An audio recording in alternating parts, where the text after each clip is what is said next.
Olá, Elliot Roger aqui. Bem, este é o meu último vídeo. Tudo tem que chegar a isso. Amanhã é o dia da retribuição. O dia em que terei minha rejeição contra a humanidade. Contra todos vocês. Durante Os últimos 8 anos da minha vida, desde que atingi a puberdade, em o condado de Santa Bárbara, Califórnia, Estados Unidos da América.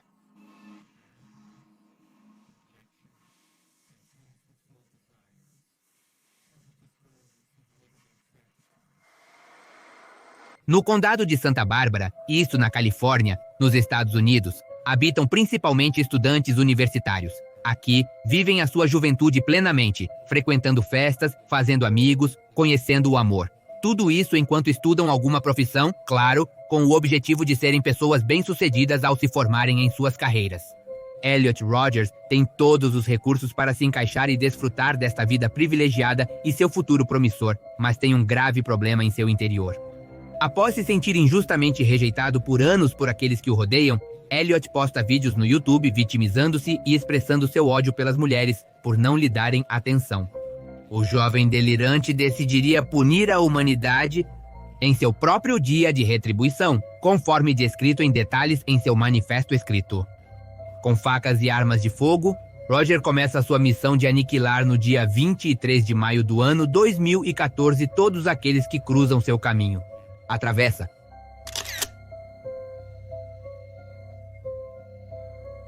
Elliot Oliver Robertson Roger nasce no dia 24 de julho do ano de 91 em Londres, Inglaterra. Seu pai é Peter Roger, um cineasta britânico, e sua mãe, Lynn Sheen Roger, uma enfermeira em produções cinematográficas. Aos 5 anos de idade, sua família se muda para Los Angeles para viver melhor. O sonho de seu pai de fazer cinema parece ter um futuro melhor em Hollywood. Elliot, por outro lado, passa sua infância na Califórnia invejando os garotos, digamos, legais, mas deseja ser um deles. Estava um pouco frustrado com meus pais por não me formarem como um desses garotos. Eles nunca se esforçaram para me vestir com estilo ou me dar um bom corte de cabelo. Tive que me esforçar muito para corrigir isso, tive que me adaptar. Isso seria escrito por Elliot, e além disso, ele adicionaria que meu primeiro ato foi pedir aos meus pais para me deixar pintar o cabelo de loiro. Sempre invejei e admirei pessoas loiras. Sempre me pareceu muito mais bela. Ele vai crescendo e cada vez mais sua inveja e insegurança o dominam. Quando vai brincar com um de seus poucos amigos, se este dá atenção a outras crianças, ele fica tão chateado que se afasta para chorar sentado em um canto. É normal ter, digamos, inquietações e inseguranças à medida que se cresce, mas o papel dos pais dele, hein? A criação de Elliot deixa muito a desejar e acaba encobrindo esses problemas economicamente. Todas as suas necessidades estão cobertas, mas chega ao ponto em que se convence de que merece tudo o que deseja. O mundo nunca irá satisfazer todos os seus caprichos, evidentemente, como seus pais fazem, e o resto de sua vida lidará com isso da pior maneira. Sua única segurança é talvez o ambiente familiar em que vive, mas isso não iria durar muito tempo. Aos 7 anos, o repentino divórcio de seus pais marca o início de uma nova vida. Ele e sua irmã mais nova viverão com sua mãe em uma casa menor e passarão os fins de semana com seu pai em sua casa. Alguns meses depois do meu 7º aniversário, uma nova e muito importante pessoa entraria na minha vida. Um dia, depois que nosso pai nos pegou na escola e nos levou para sua casa, vi uma mulher de cabelos escuros e pele clara parada na cozinha e ela se apresentou como Somaya. Ela se tornaria minha madrasta e isso seria dito por Roger em seu manifesto. Somaya assume seu novo papel como madrasta, mas Elliot fica cada vez mais rebelde enquanto sua mãe biológica o mima sem limites. Sua nova mãe tenta incutir alguma disciplina que ele tanto precisa, mas ele decide não lhe dar ouvidos, já que ela não é sua verdadeira mãe. Ele odeia ser repreendido quando faz algo errado, detesta que lhe peçam para ajudar nas tarefas domésticas, nem mesmo sua mãe o repreende, nem exige nada disso dele. Então, segundo ele, não teria por que suportar isso vindo de outra pessoa. Sua relação piora ainda mais aos 13 anos, quando seu pai e sua madrasta têm um novo filho chamado Jazz. A arrogância de Elliot afasta as pessoas que se aproximam dele de maneira amigável, mas as pessoas que procuram nos incomodar não pensam 2 vezes. Na escola, ele é um dos mais baixinhos da turma, então os meninos mais velhos se aproveitam dele. No ensino médio, o padrão se repete e o ódio o consome aos poucos, não apenas para aqueles que o incomodam, mas também para as mulheres que preferem estar com garotos como os que o incomodam. Por outro lado, na sua adolescência, Elliot inicia seu canal no YouTube, onde posta vídeos reclamando de sua solidão e de como o mundo o rejeita. Em alguns cantos da internet, ele encontra comunidades de pessoas com ideias semelhantes às suas. A característica mais notável que compartilham é o seu ódio em relação às mulheres. Seu maior desejo é exatamente aquilo que odeia tanto. Infelizmente, isso não é um exagero. Com a chegada da puberdade, ele começaria a focar todos os seus esforços em melhorar os aspectos mais superficiais de si mesmo, acreditando que com isso conseguiria arrumar uma namorada.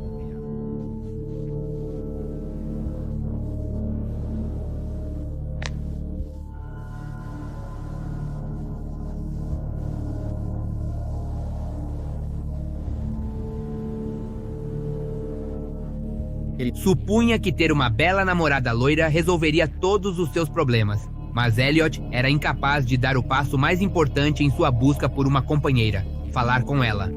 Em sua casa, ele não tinha que fazer, digamos, nada para conseguir o que queria e se convenceu de que pelo simples fato de usar roupas de grife e ter um bom penteado, todas as garotas bonitas se aproximariam dele para lhe dar o amor e prazer que tanto ansiava. Os poucos amigos que ele tem se afastam por causa de sua atitude, pois Elliot não tolera que eles consigam uma namorada e ele não. Seu melhor amigo, James Ellis, que também é solitário, sem namorada e também nunca teve intimidade, também se afasta ao se surpreender com sua extrema misoginia e fantasia vingativa por se sentir rejeitado. Seu complexo de superioridade e arrogância afastam todos aqueles que alguma vez o chamaram de amigo, que por outro lado, em sua família, começam a surgir tensões por causa do dinheiro. Peter continua trabalhando como cineasta, mas em 2009, seu documentário intitulado Oh My God é um tremendo fracasso e perde centenas de milhares de dólares. Em uma série de e-mails vazados, Shin pede dinheiro para pagar o seguro do seu luxuoso carro para Elliot, mas Peter pede tempo para se recuperar economicamente. A mãe diz a ele que ela e seu filho estão muito decepcionados com ele por não dar ao jovem o que ele precisa. Em um longo e-mail, Elliot pessoalmente reclama para Peter por não atender a esses caprichos e por ser controlado por Somaya, a quem ele se refere como uma cadela. Assim como Shin convenceu seu filho de que não precisava ouvir Somaya, sua madrasta também o convence de que seu pai realmente não está cumprindo com ele. Sem perceber o dano que ele está causando, ele se torna cada vez mais insuportável. Em um esforço para buscar uma mudança no jovem, seus pais decidem que seria uma boa ideia que ele acompanhasse Somaya em uma viagem ao seu país, Marrocos. Eliud menciona em seu manifesto que certamente estão tentando se livrar dele por um tempo. Por sua atitude, é provável que ele esteja certo. Ele odeia sua madrasta, por isso busca evitar a viagem a todo custo. Fazer birra com minha mãe não funcionou, ela já estava convencida disso, diria o jovem em seu manifesto. Além disso, ele acrescentaria: passei os últimos 5 dias na casa do meu pai. Lá, decidi não protestar de forma alguma porque sabia que não funcionaria. O silêncio de Elliot levanta suspeitas de Peter e Somaya, que estão acostumados com suas birras. Ele, em vez disso, coloca seu plano em ação, levanta-se às 4 da manhã para se preparar e fugir. Às 6 da manhã, o caminhão de lixo passaria e todo o barulho que faz supostamente esconderia o som da porta ao sair. Para sua surpresa, Peter colocou um alarme na porta, frustrando assim seu plano de fuga enquanto todos dormem. Elliot decide esperar até a hora do café da manhã e diz ao seu pai que vai dar uma pequena caminhada antes da sua viagem. Peter olha para ele com suspeita enquanto ele sai pela porta. Assim que sai de casa, o rapaz corre a toda velocidade. Ele se dirige para a casa de sua mãe com a ideia de se esconder em um lugar oculto no telhado. Ele mal correu um quarteirão quando olhou para trás e seu pai o alcançou. Seu plano falha e, para seu sofrimento, o menino mimado terá que ir em uma viagem toda paga para um belo e exótico país. Desde que começa a viagem para o Marrocos, Elion não para de reclamar e reclamar. Ele chora e faz birras o tempo todo, apesar de já ter 17 anos. Ele já é grandinho, digamos. Ao chegar ao seu destino, ele contata sua mãe por e-mail de um cybercafé. Todos os dias, ele envia um monte de e-mails contando o quão miserável ele está e implorando para que ela venha buscá-lo. Após uma semana de birras, ofender a família de Somaya e fazer todos se sentirem tão miseráveis quanto ele, Shin compra uma passagem para o Marrocos para buscar seu filho. Ao retornar aos Estados Unidos, Elliot reavalia sua situação por alguns dias. O alívio de estar de volta é tanto que sua frustração absurda não o incomoda imediatamente, mas o efeito não iria durar para sempre. Em pouco tempo, ele se encontra novamente olhando com raiva e invejando cada casal que encontra. Somaya retorna do Marrocos e está muito chateada com a maneira como ele agiu com ela, por tudo o que ele a fez passar e sua atitude tão desagradável. Ela decide expulsá-lo de casa, já que agora tem 18 anos e Peter a apoia em sua decisão. O ódio de Elliot por ela aumenta. Para ele, ela sempre foi a madrasta má que chegou para arruinar sua vida, mas a realidade não é como ele a pinta. Em outro dos e-mails que foram vazados, descobre-se uma conversação entre ambos pouco depois de ele ser expulso de casa. Em sua mensagem, ele se desculpa por ter sido rude com ela e pede para esquecer o ocorrido. Ele deseja seguir em frente, já que supostamente está se esforçando para ser uma pessoa melhor. A resposta de Somaya, por outro lado, é extensa e detalhada, e revela o martírio que o Deus a fez passar por mais de 10 anos. Entre os pontos que ela mais destaca, ela menciona o seguinte: toda vez que eu tentava te explicar que você precisava ouvir ou fazer algo, você me dizia que sua mãe disse que você não precisava fazer nada do que eu te dizia. Toda vez que eu tentava fazer você fazer algo em troca de uma recompensa, você dizia que sua mãe disse que isso era corrupção, então você não faria isso. Toda vez que, quando você cresceu e se tornou viciado em videogames e eu tentei monitorar porque disse que você acabaria isolado, sem amigos ou habilidades sociais, o que é o caso agora, você disse que sua mãe permitia e eu não podia fazer nada. Toda vez que eu pedia para você ajudar com algo em casa, você se recusava e dizia que esse era o meu trabalho, não o seu. Toda vez que queríamos passar tempo juntos em família, como ir ao cinema, à praia, restaurantes ou algum parque, você dizia: que tal se não? E se decidíssemos ir, você tornava nossas vidas um inferno para que finalmente não fôssemos. Todas as brigas que tive com seu pai foram por sua causa. Toda vez que você manipulou minhas palavras com sua mãe, com seu pai, e criou uma relação muito tensa entre nós e muitas situações horríveis. Por outro lado, é difícil duvidar de tudo o que Somaya diz em seu e-mail, pois, como mencionei, esses e-mails foram vazados e ninguém os veria além deles mesmos. Ela diz muitas outras coisas revelando que realmente o amava e se esforçava para ser outra mãe para ele, mas Elliot era apenas abusivo e rude com ela. Ele até começou a tentar incutir em seu meio-irmão mais novo que ele deveria odiar as mulheres e bater nelas se aproximassem. Ela lhe deseja o melhor, espera que ele consiga seu objetivo de se tornar uma pessoa melhor e que encontre a felicidade, mais distante dela e de seu filho Jazz. Lembre-o também que seu pai o ama e que eles permanecerão muito próximos. Ela espera que a relação pai-filho melhore agora que ela não está mais diretamente envolvida em sua vida. Já na universidade e por outro lado, seu problema, em vez de melhorar, piora. Elliot ainda deseja muito ter uma namorada. Ele ainda é virgem e não para de fantasiar sobre o quão incrível seria ter relações com alguma dessas garotas bonitas. E que nessa cidade da Califórnia há muitas. No campus dele, ele as vê por toda parte, como mencionei, mas sua obsessão é tanta que se ele acha uma colega de classe atraente e descobre ao pesquisar no Facebook que ela já tem um parceiro, ele explode em um acesso de raiva e abandona o curso pelo resto do ano letivo, como se fosse uma criança mimada e birrenta. Percebendo a obsessão e frustração do filho, Peter e Shin buscam auxílio psiquiátrico para o jovem. Um psiquiatra o avalia e lhe prescreve risperidona, um medicamento para psicose, com a esperança de que seus episódios de frustração exagerada se mantenham controlados, mas Elliot recusa-se categoricamente a seguir seu tratamento. Por outro lado, um terapeuta que o aconselha diz que se ele quer conseguir um parceiro, ele só deveria se aproximar das mulheres e simplesmente falar. Elliot concorda em dar uma chance e tentar, mas na próxima sessão, ele reclama novamente sobre como as garotas não o procuram. Ele acredita que se elas não se jogarem em seus braços e oferecerem ter relações, ele está sendo rejeitado. Depois você pode perceber, é tão imenso que elas devem abordá-lo e tenta chamar a atenção delas com seu novo carro Bayerische Motorenwerk, roupas e óculos de sol caros, sem fazer nenhum esforço para socializar. Além de seus problemas emocionais e sociais, Elliot sempre, como você já percebeu, foi mimado por sua mãe, suas avós, suas várias babás, então ele não espera menos do resto das mulheres que encontra. Além disso, o dinheiro sempre foi algo muito importante para ele.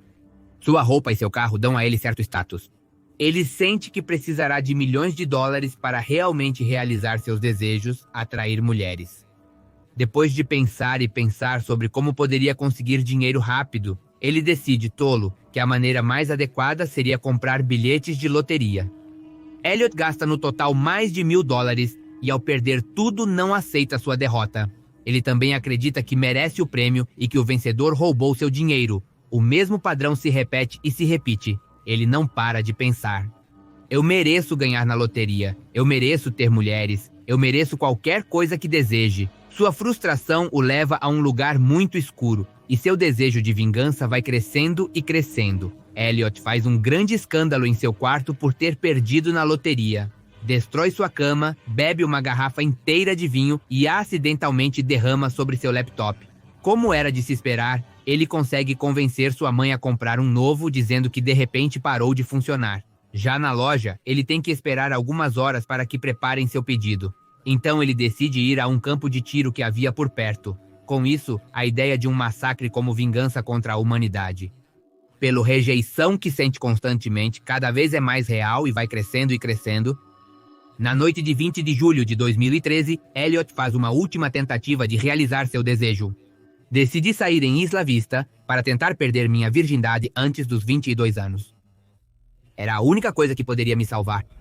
Estava dando ao gênero feminino uma última chance de me proporcionar os prazeres que mereço delas. Isso foi dito pelo garoto que, como já te disse, ficava muito nervoso ao socializar, então ele decide se embriagar antes de ir a uma festa. Ele entra e circula entre a multidão, mas ninguém lhe dá atenção, algo que é normal, mas ele começa a se frustrar. Ver um garoto asiático com uma garota branca o enche de raiva e inveja, pois além de ser misógino, ele é bastante racista. Apesar de ele mesmo ser meio asiático, Elliot decide empurrar o casal de maneira arrogante, mas a embriaguez faz com que ele mesmo perca o equilíbrio e caia.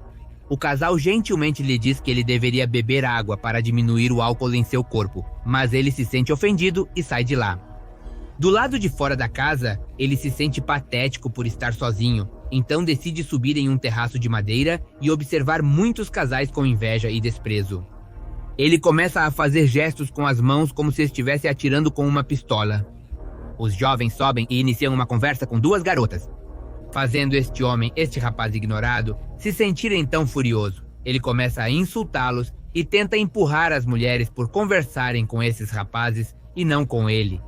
Os rapazes, digamos que como uma reação normal, o empurram de volta. E é ele quem cai de uma altura de 3 metros. O Deus se afasta mancando com o tornozelo fraturado. Após caminhar um pouco, ele nota que seus óculos Gucci, presente de sua mãe, estão faltando. Então ele voltou furioso para a festa. Ele exige agressivamente que devolvam seus óculos, assumindo que alguém os roubou. Entre vários, conseguem tirá-lo de casa enquanto ele esperneia e pensa em matar todos eles.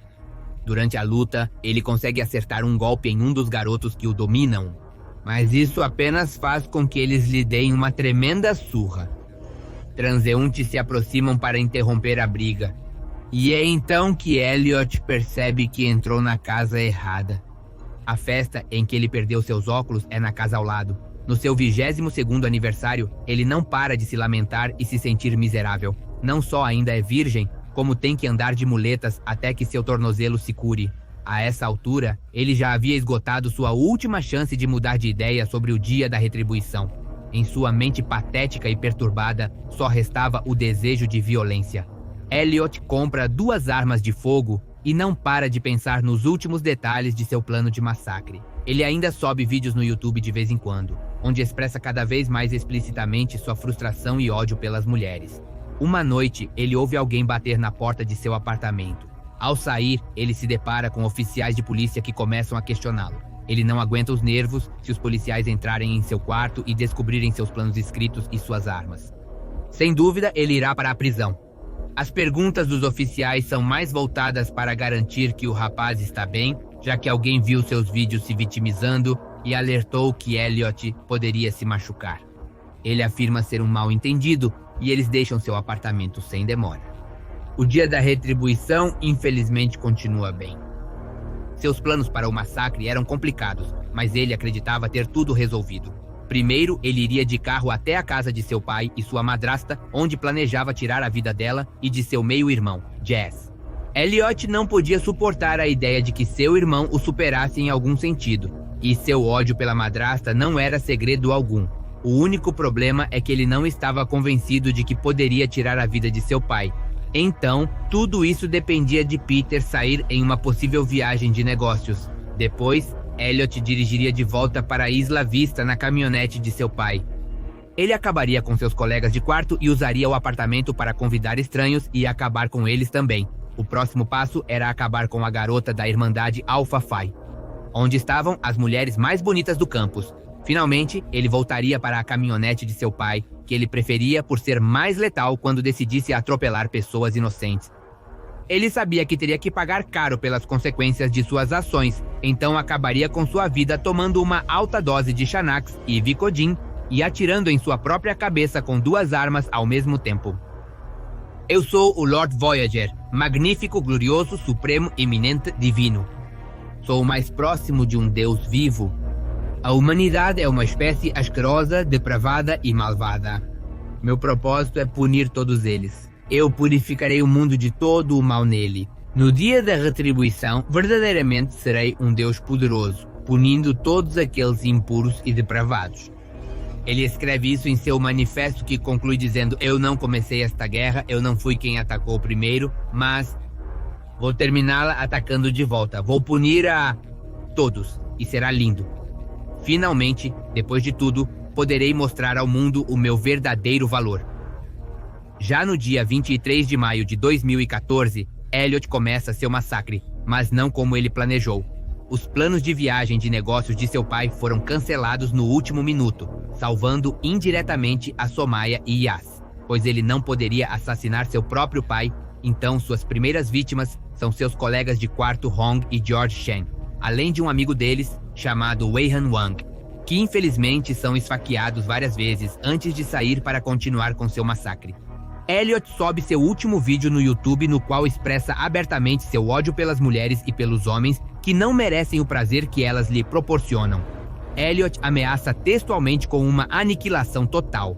Depois disso, envia seu manifesto de 137 páginas a 34 pessoas, incluindo seus pais, familiares, seu terapeuta, professores e amigos de infância. Seu terapeuta abre o e-mail apenas 5 minutos depois de recebê-lo e liga imediatamente para seu pai e para a polícia.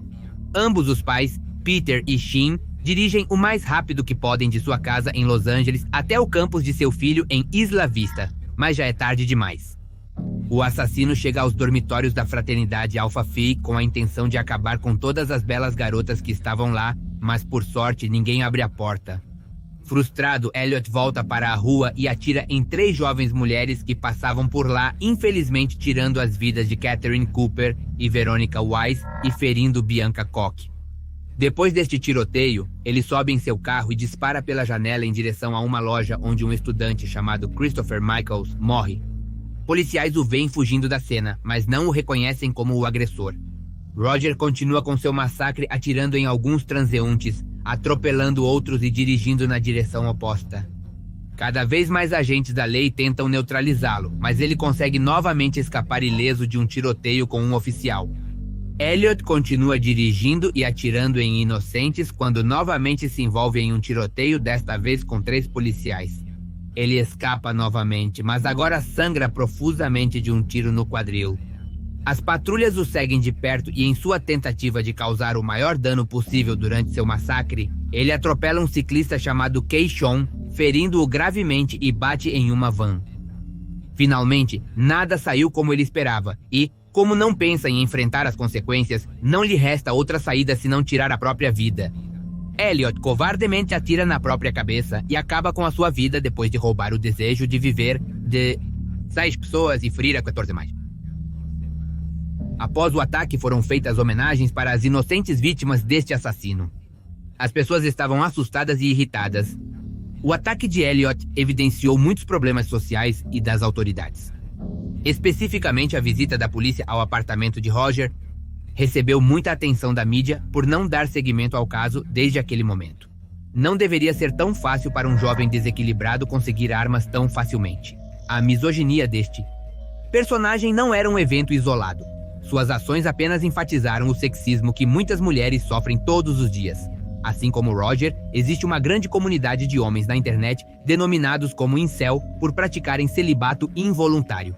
Eles se consideram incapazes de atrair sexualmente as mulheres e são especialmente hostis em relação a elas. Peter Roger, algum tempo depois, daria uma entrevista na qual expressa que nunca imaginou que seu filho pudesse fazer algo assim. Para ele, seu filho se apresentava de uma maneira quando era alguém totalmente diferente, mas em vista do que foi revelado nos e-mails vazados e nas narrativas de Elliot em seu manifesto, era óbvio que ele era uma bomba relógio. É triste pensar em todas as vítimas desta história. Às vezes é difícil superar a solidão e trabalhar em nós mesmos para não sofrer mais por isso, mas nunca deveria ser motivo para machucar os outros, evidentemente.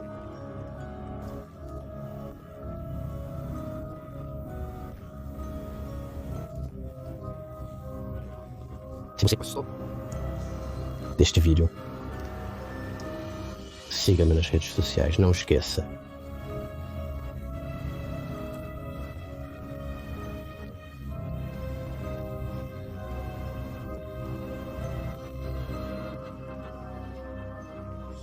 Siga-me no meu novo canal secundário, Pepe Mistério, onde posto vídeos similares, porém bem mais curtos.